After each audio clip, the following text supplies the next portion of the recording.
آج الحمدللہ ہم بڑے خوش نصیب ہیں کہ مادر علمی دارالعلوم دیوبند سے وابستہ اس کے خادم، اس کے ترجمان ہمارے سامنے موجود ہیں۔ حضرت مولانا قاری سعید الرحمان صاحب جو دارالعلوم دیوبند کے لیے کریا اور شہر گھومتے ہیں اور بڑی تبودو سے کام کرتے ہیں، یہ دارالعلوم کے بڑے مایا ناز سپوت ہیں اور اللہ تعالیٰ نے قرآن پاک سے بھی ایک بڑی وابستگی نصیب فرمائی ہے۔ میں ان سے گزارش کروں گا کہ وہ اسٹیج پہ تشریف لائیں اور تھوڑی دیر اپنا خیالات سے ہمیں فیضیاب کریں۔ حضرت مولانا سعید الرحمان صاحب قاسمی دامت برکاتہم۔ علی رسولہ الکریم، اما بعد، اعوذ باللہ من الشیطان الرجیم، بسم اللہ الرحمن الرحیم۔ انما المؤمنون الذين اذا ذكر الله وجلت قلوبهم واذا تليت عليهم آياته زادتهم ايمانا وعلى ربهم يتوكلون الذين يقيمون الصلاة ومما رزقناهم ينفقون اولئك هم المؤمنون حقا لهم درجات عند ربهم ومغفرة ورزق كريم۔ صدق الله العظيم۔ اللهم صل على محمد وعلى آل محمد صلاة تنجينا بها من جميع الأهوال والآفات وتقضي لنا بها جميع الحاجات وتطهرنا بها من جميع السيئات وترفعون بها أعلى الدرجات وتبلغون بها أقصى الغايات من جميع الخيرات في الحياة بعد الممات إنك على كل شيء قدير۔ اس کو اٹھا دیے ذرا اوپر۔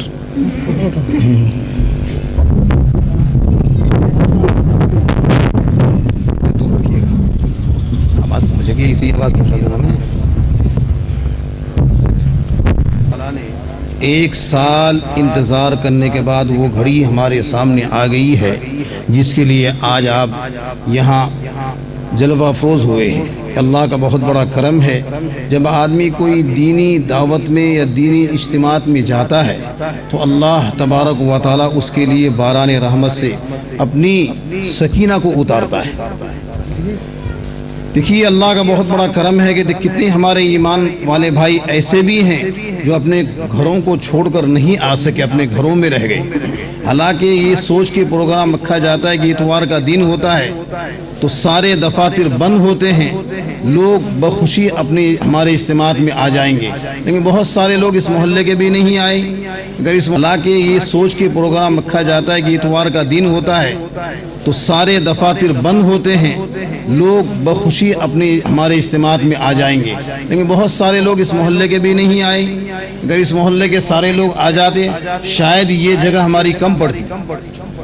بہرحال اللہ تبارک و تعالیٰ جو لوگ آ گئے ہیں ان کو ہدایت سے روشناس فرمائے اور ہمکنار فرمائے۔ جن کو جناب رسول پاک علیہ الصلاۃ والسلام سے والہانہ تعلق ہے، عقیدت ہے، محبت ہے، وہی تو آئیں گے۔ جس کے دل میں محبت نہیں وہ نہیں آ سکتے۔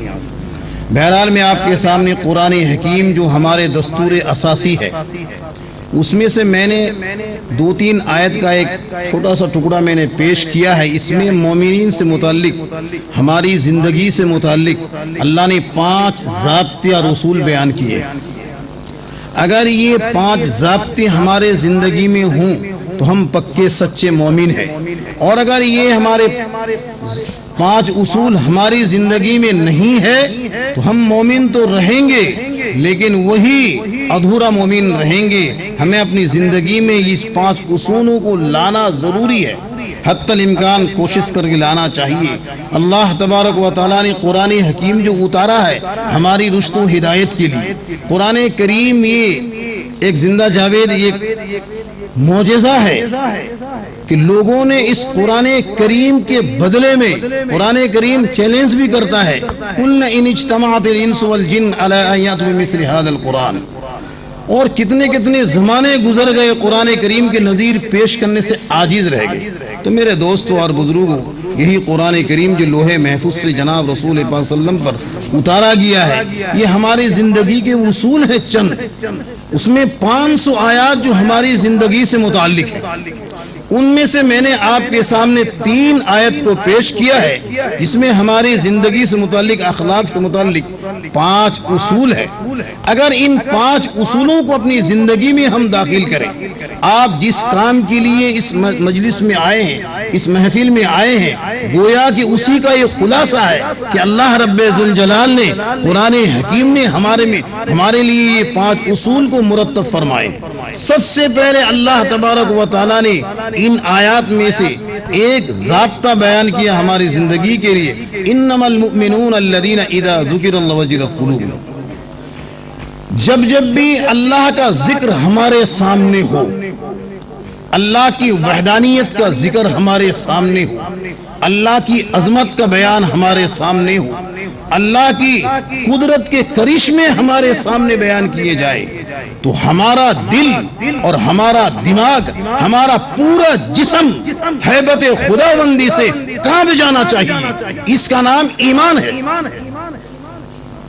اور اگر خدا کی قدرت کا بیان ہمارے سامنے ہو، قدرت کے مظہر ہمارے سامنے ہو اور ہمارے دل میں کوئی اثر نہیں ہوتا ہے، گویا کہ ہمارا ایمان پھسپھسا ہے، کمزور ایمان والے ہیں۔ صحابہ کرام جب قرآن کریم پڑھا کرتے تھے تو وہاں کے جو مشرک تھے وہ سننے کے بعد اس کا دل موم ہوتا تھا، پھر وہ ایمان لاتے تھے۔ اسی لیے مشرکین مکہ نے پابندی لگائی تھی، کوئی بھی آدمی ان لوگوں کے قرآن سننے نہیں جائے گا۔ کیوں؟ قرآن کے اندر ایک حلاوت ہے، قرآن کے اندر ایک چاشنی ہے، قرآن کے اندر کھچاؤ ہے۔ تو میرے دوستو اور بزرگوں، یہ کلام الہی ہے اور کلام اللہ کا کلام ہے، اللہ کی زبان ہے۔ جب اللہ کی زبان پڑھ کے ہم سنائیں گے تو واقعی ہمارے دل کے اندر ایک اللہ کی عظمت اور ہیبت آنی چاہیے۔ اس کا نام ہے خوف خدا۔ اگر یہ ہمارے دل کے اندر پیدا نہیں ہوتا ہے، گویا کہ ہم مومن نہیں۔ تو میرے دوستو اور بزرگوں، اللہ نے قرآن حکیم میں ارشاد فرمایا ہے، وَبَشِّرِ الْمُخْبِتِينَ الَّذِينَ إِذَا ذُكِرَ اللَّهُ وَجِلَتْ مُخْبِتِينَ الَّذِينَ إِذَا کیا ہے ذُكِرَ اللَّهُ وَجِلَتْ قُلُوبُهُمْ۔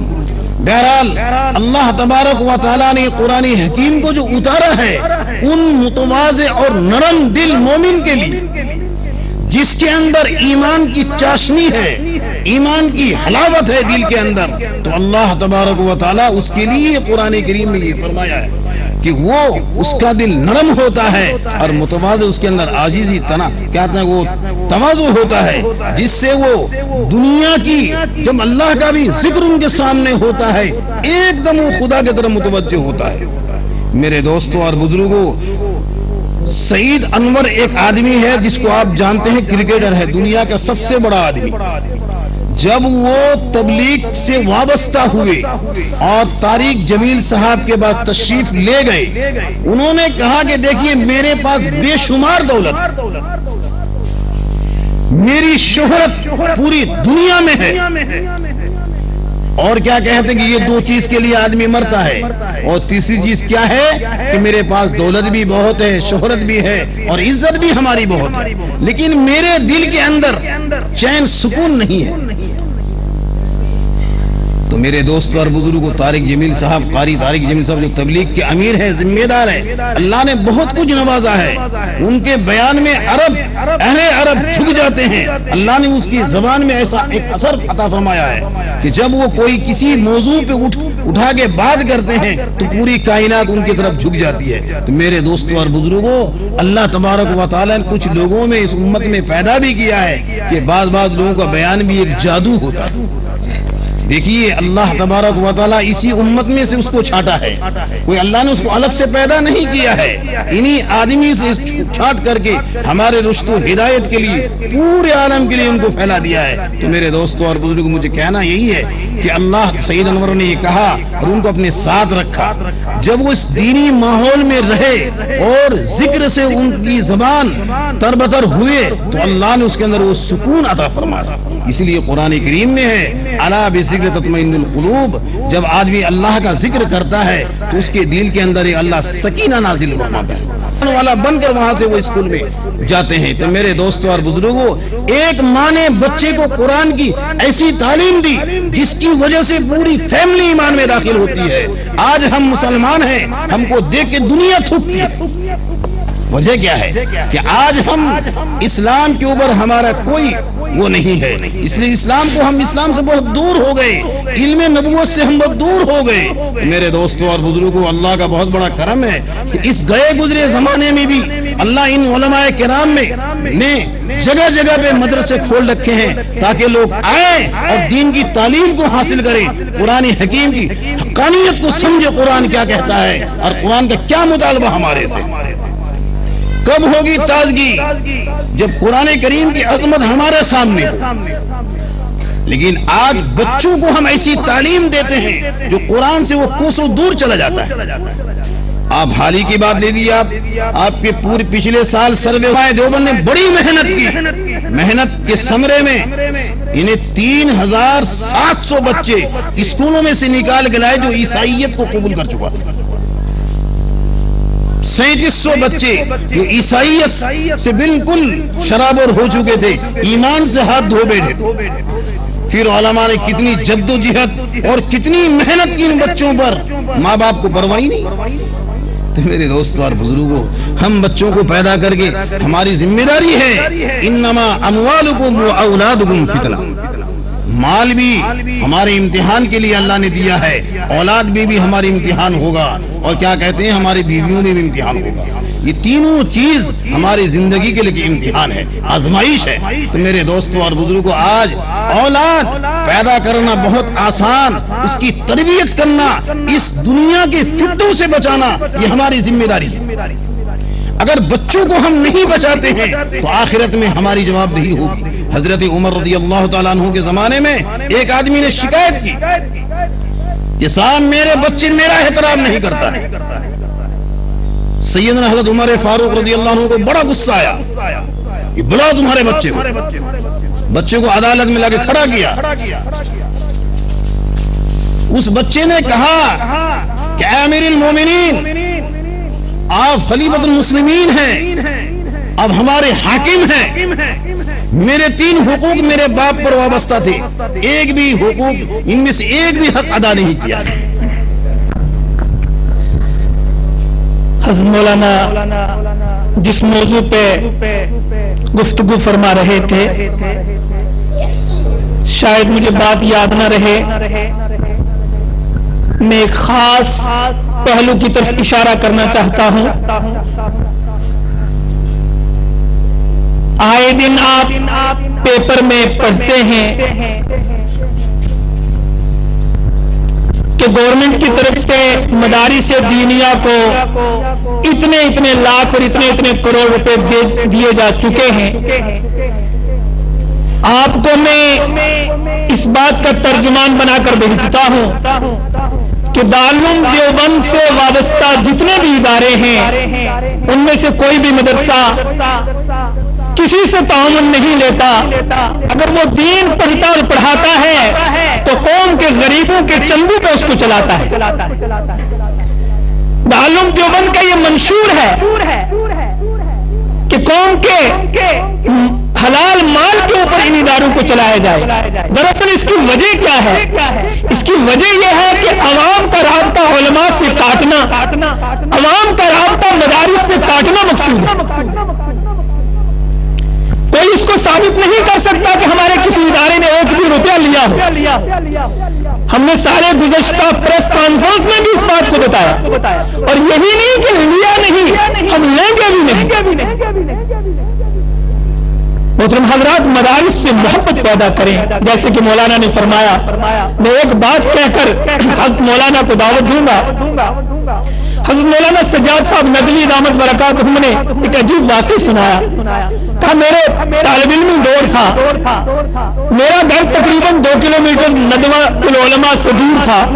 کہ میں روزانہ گھر سے آتا تھا تو دیکھتا تھا کہ دارالندوہ کے گیٹ کے اوپر ایک شخص بیٹھا ہوا ہے, اس کو دونوں پاؤں نہیں ہیں, اور وہ ایک ریڑھی کے اوپر گھسیٹتا ہوا روزانہ آتا ہے, کچھ دیر وہاں بیٹھتا ہے, پھر چلا جاتا ہے.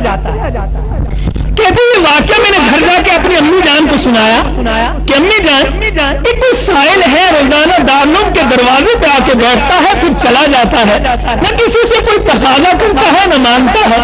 کہ میری امی نے کچھ پیسے تھوڑے سے دیے کہ بیٹا یہ اس کو دے دینا. دوسرے دن جب میں حاضر ہوا تو میں نے اس شخص کو وہ پیسے دینا چاہے تو اس نے کہا بیٹا نہیں، میں بیکاری نہیں ہوں، میں فقیر نہیں ہوں، میں لفافے بناتا ہوں اور 5 روپے دہاڑی کے کما لیتا ہوں، میرے گزران کے لیے وہ کافی ہے۔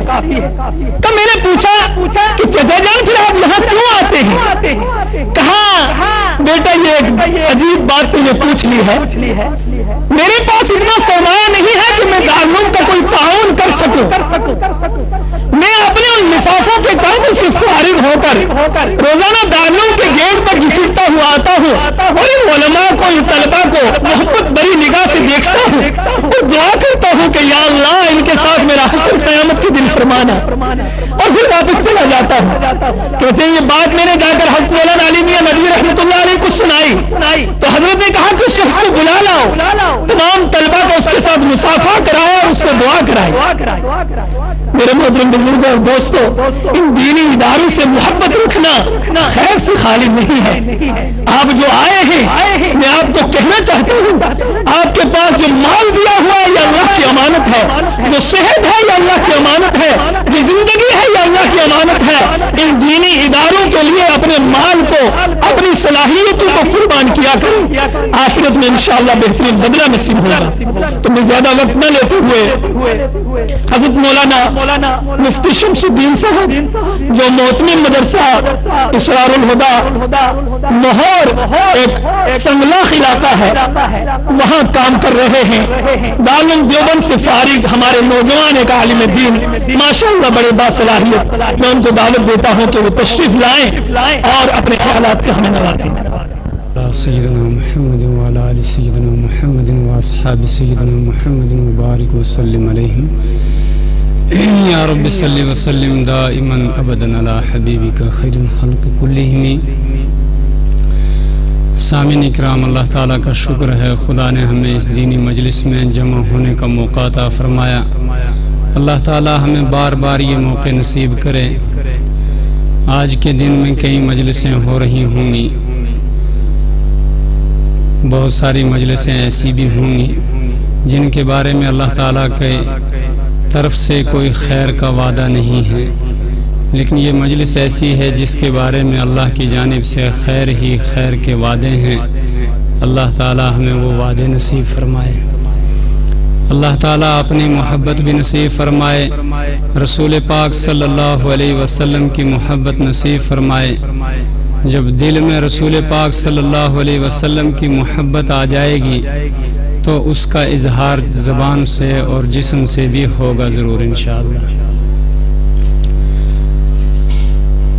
یہاں پر جو پروگرام ہے سیرت النبی صلی اللہ علیہ وسلم کے عنوان سے بھی ہے اور قرآن کریم کی فضیلت سے بھی ہے۔ اللہ تعالی ہمیں رسول اکرم صلی اللہ علیہ وسلم کی سیرت کے اوپر عمل کی توفیق عطا فرمائے، قرآن کریم کے احکام کے مطابق اللہ عمل کی توفیق عطا فرمائے، سننے سے زیادہ عمل کی توفیق دے، قرآن کے مطابق زندگی گزارنے کا موقع نصیب فرمائے اور خاتمہ بالخیر نصیب فرمائے اللہ تعالی۔ سامعین اکرام، ہر انسان کا ایک مقصد ہوتا ہے، زندگی کا کام کا ایک مقصد ہوتا ہے۔ جب وہ اپنا کام شروع کرتا ہے ایک مقصد بناتا ہے، جب اسے پوچھا جاتا ہے کیوں کرتا ہے یہ کام تو وہ ضرور بتاتا ہے اس لیے۔ ہماری تخلیق کا بھی ایک مقصد ہے جو اللہ تعالیٰ نے ہمیں پیدا کیا، اور ایک سبب بھی ہے کیوں پیدا کیا، ایک کام ہے کس لیے پیدا کیا۔ تو سبب تو یہ ہے کہ آقا مدنی سرکار دو عالم صلی اللہ علیہ وسلم کے سبب سے ہمیں وجود ملا ہے، ساری کائنات کو وجود ملا، آدم علیہ السلام کو، سارے انبیاء کو وجود ملا، لیکن کام اور مقصد جو ہے وہ قرآن کریم کے اندر اللہ تعالیٰ نے بیان فرمایا، وَمَا خَلَقْتُ الْجِنَّ وَالْإِنسَ إِلَّا لِيَعْبُدُونَ، میں نے انسانوں کو اور جنوں کو اپنی عبادت کے لیے پیدا کیا، یہی میرا مقصد ہے۔ ان کا بھی مقصد یہی ہونا چاہیے کہ یہ عبادت کریں، دنیا کا کاروبار ان کا مقصد نہیں ہے، دنیا کا کام ان کا مقصد نہیں ہے، ان کی ضرورت ہو سکتی ہے، اور ضرورتوں کو بھی ہم پورا کرنے والے ہیں، یہ نہیں کر پائیں گے۔ اللہ علیہ وسلم کا طریقہ ساتھ ہے، صحیح قرآن کریم ساتھ ہے، علماء کی محبت ساتھ ہے، اللہ کی وحدانیت ساتھ ہے، شرک سے پاک ہے، تو قبر جنت کے باغوں میں سے ایک باغ ہے۔ قبر کھل جائے گی، قبر کے اندر نور آ جائے گا، روشنی آ جائے گی، پر شرط ہے کہ سارا کچھ ایمان رسول اللہ صلی اللہ علیہ وسلم کے ایمان کے مطابق، آپ کے طریقے کے مطابق ہو، تو پھر قبر ساتھ دے گی۔ وہاں سورہ یاسین بھی ساتھ دے گی، جو سورہ یاسین مارنے کے لیے نہیں ہے بلکہ زندوں کے، جہاں اللہ تعالیٰ کے سامنے پیشی ہوگی، جہاں سارے مردے زندے ہو جائیں گے، جہاں اللہ کے سامنے حاضری ہوگی، جہاں کے لیے یہ آیت ہے یوم یفر المرء من اخیہ، کہ وہاں نفسی نفسی کا عالم ہوگا۔ اور پھر کیا ہوگا؟ عجیب منظر ہوگا، کہا وہاں تو بس سورج سر کے اوپر آ جائے گا اور اپنی مکمل گرمی دے گا، اور پھر خون پسینے کے اندر انسان یہاں تک بھر جائیں گے اور خون پسینے میں ڈوب جائیں گے، اللہ کی طرف دوڑتے ہوں گے، کوئی لباس نہیں ہوگا، زبانیں خون پسینہ ان کو ملے گا، وہی پیپ ہوگی پینے کے لیے، اور آنتڑیاں باہر آ جائیں، اور اس وقت مومنوں کے ایک الگ نام قرآن آئے گا، اور صحیح قرآن آئے گا، رسول اکرم صلی اللہ علیہ وسلم کا طریقہ کام آئے گا، آپ سے نئے طریقوں کے حساب سے قرآن کریم کے احکام کو بھی نئے طریقے سے لے جائے، وہ بھی بے ایمان آدمی ہے، وہ بھی غلط آدمی ہے۔ شریعت کا جو قانون ہے، نبی اکرم صلی اللہ علیہ وسلم کا جو ادنا سا طریقہ بھی ہے، وہ بدل نہیں سکے گا قیامت تک، اس لیے کہ قرآن کریم کے اندر ہے الیوم اکملت لکم، جس پہ عمل کرے گا وہ جنتی بن جائے گا، جو اس کے اوپر عمل کرے گا وہ خدا اور خدا کے رسول کو ماننے والا بن جائے گا۔ تو رسول اکرم صلی اللہ علیہ وسلم کا لباس بھی کبھی نہیں بدلے گا، کھانے رہنے سہنے کا انداز بھی کبھی نہیں بدل سکتا، اسی میں نجات ہے، اسے ہٹ کر کوئی نجات نہیں ہے۔ اللہ تعالی ہمیں رسول اکرم صلی اللہ علیہ وسلم کے طریقہ کار کے عمل کرنے کی توفیق عطا فرمائے۔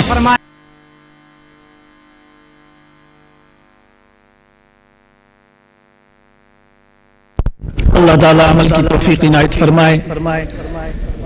آپ کے سامنے حضرت مفتی جعفر صاحب بیان فرما رہے تھے، اس کے بعد مدرسہ حاضہ کے 2 طالب علم ظفر اقبال اور اس کے ساتھی مکالمہ پیش کریں گے۔ پردان جی سنیے تو صحیح، اتنی بھی کیا دشمنی ہے کہ منہ چھپائے چلے بھاگے جا رہے ہو؟ مولوی صاحب جی ابھی میں کافی جلدی میں ہوں، بعد میں تفصیلی بات کر لوں گا۔ پردان جی 1 منٹ کے لیے سن لیجئے کہ میں آپ سے کوئی لمبی چوڑی بات نہیں کروں گا، کیونکہ مجھے بھی بہت سارے لوگوں سے ملنا ہے۔ مولوی صاحب آپ جیسے لوگوں سے تو میں بہت ڈرتا ہوں، لیکن پھر بھی کہیے کیا بات ہے؟ کیوں پردان جی ہم جیسے کوئی درندے تو نہیں ہے، آپ کو ان سے ڈر لگتا ہے؟ مولوی صاحب کیا بتاؤں، جب بھی آپ کی طرح کو مولوی ملتا ہے وہی کہتا ہے کہ پردھان جی رسید کٹوا لو، میں معلوم زکات کیا چیز ہے کہ جو بھی آتا ہے اسی کے بارے میں سوال کرتا ہے، آپ کتنی زکات نکالتے ہیں؟ میرا خیال ہے کہ آپ اسی مقصد سے آئے ہوں گے۔ پردھان جی الحمدللہ آپ تو بڑے ہوشیار آدمی معلوم ہوتے ہیں، بتلانے سے پہلے ہی مقصد سمجھ گئے ہو، مگر میں تو نہیں سمجھتا کہ اس میں کوئی ڈرنے کی بات ہے۔ اگر آپ اتنے مالدار آدمی ہو تو پھر مولوی لوگ تو پوچھیں گے ہی۔ مولوی صاحب ڈرنے کی بات اور کیا ہے، اسی زکات کے نام پر بہکا کر تو نہ معلوم وہ لوگ میرا کتنا ہی مال لے گئے، مجھے آج تک اس کا کوئی فائدہ سمجھ میں نہیں آیا، اسی لیے تو میں نے کئی سالوں سے مولوی سے ملنا ہی چھوڑ دیا ہے۔ جب بھی کوئی آتا ہے میں کوئی بہانہ بنا کر گھر سے باہر چلا جاتا ہوں۔ کیوں پردھان جی تو کیا آپ زکات نہیں دیتے؟ اچھا پردھان جی یہ تو بتلائیے کہ آپ کا کاروبار کیا ہے اور اس میں کتنی کمائی ہے؟ مولوی صاحب کاروبار تو کچھ بھی نہیں، بس 50 بینک قید ہے جن میں ہر سال 100 کوئنٹل دھان اور 75 کوئنٹل گیہوں ہو جاتا ہے، اگر کیا بتاؤں اس طرح سے کام چل رہا ہے۔ پردھان جی الحمدللہ، پردھان جی الحمدللہ، پھر آپ نے تنگ دل ہو کر زکات دینا کیوں چھوڑ دیا، حالانکہ آپ پر تو بڑی مقدار میں زکات فرض ہے؟ مولوی صاحب آپ مجھے وہی الٹا کلمہ پڑھانے لگے، زکات ہی کی وجہ سے تو میں تباہ ہو گیا ہوں، اور اب پھر آپ اسی کی بات کر رہے ہیں۔ مولوی لوگ آ کر میرا مال لے گئے، مگر نہ کبھی انہی نے زکات دینے کا فائدہ بتلایا، نہیں یہ بتلایا کہ زکات ہے بھی کیا چیز ہے۔ اسی لیے تو میں نے تنگ اگر مولویوں کو چندہ دینا ہی چھوڑ دیا ہے۔ میں نے سوچا کہ اگر اسی طرح مولوی لوگ آتے گئے اور میں دیتا رہا تو پھر میں بک جاؤں گا۔ پردھان جی، اس میں الٹا کلمہ پڑھانے کی کوئی بات نہیں ہے۔ اگر آپ کو اب تک کسی نے زکات کے بارے میں نہیں بتلایا، مگر آئیے میں آپ کو بتا دیتا ہوں کہ پردھان جی آپ کو معلوم ہونا چاہیے جس طرح ہر شخص پر نماز اور روزہ فرض ہے، اسی طرح ہر ایسے شخص پر بھی زکات دینا واجب ہے۔ اسی طرح ہر ایسے شخص پر بھی زکات دینا واجب ہے جس کے پاس شریعت کے مطابق مقررہ مال ہو، اور اتنا مال ہونے کے باوجود بھی وہ شخص زکات نہ نکالے تو پھر اس کو سخت عذاب کی وعید سنائی گئی ہے۔ قرآن پاک میں ارشاد ہے والذین یکنزون الذهب والفضة ولا ينفقونها في سبيل الله فبشرهم بعذاب علیم، یعنی وہ لوگ جو سونے اور چاندی کو جمع کر کے رکھتے ہیں اور انہیں اللہ کے راستے پر خرچ نہیں کرتے تو انہیں سخت عذاب کی خوشخبری سنا دیجیے۔ مولوی صاحب حساب کی تفصیل آپ نے بتلا